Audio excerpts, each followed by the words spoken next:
இது என்ன சொல்கிறது, மிக்சடு பண்ணிடணுங்க.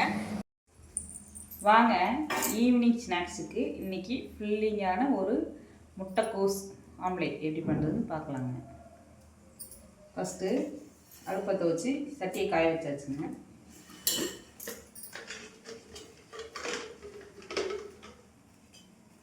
எண்ணெய் அதிகமாக வேண்டாம், சும்மா ஒரு 1 ஸ்பூன் அளவுக்கு ஊற்றிக்கணுங்க. பொடியே இருக்குங்க. நல்லா முட்டைக்கோஸ் நல்லா இப்படி வணங்கி இந்த மாதிரி நல்லா வெந்து ஒரு 3/4 வேக்காடு வந்துடணுங்க.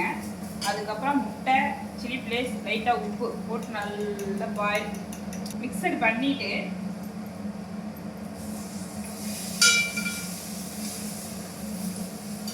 நம்ம இதில் நல்லா முட்டையெல்லாம் நல்லா வெந்துச்சுங்க.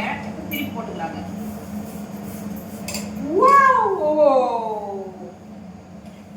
டூஸ்ட் பிஞ்சு போச்சுங்க. ஆம்லேட் பிஞ்சு போச்சுங்க. சரி ஓகே, பிஞ்சு தானே சாப்பிட போகிறோம். சாப்பிட்டு பார்த்துருவோங்க.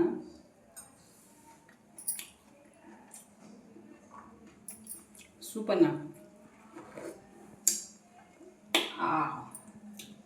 போய் சாப்பிட போகிறேன். மீண்டும் அடுத்த வீடியோ சந்திக்கலாம். பாய். சப்ஸ்கிரைப் பண்ணிக்கிங்க, ஷேர் பண்ணிக்கோங்க.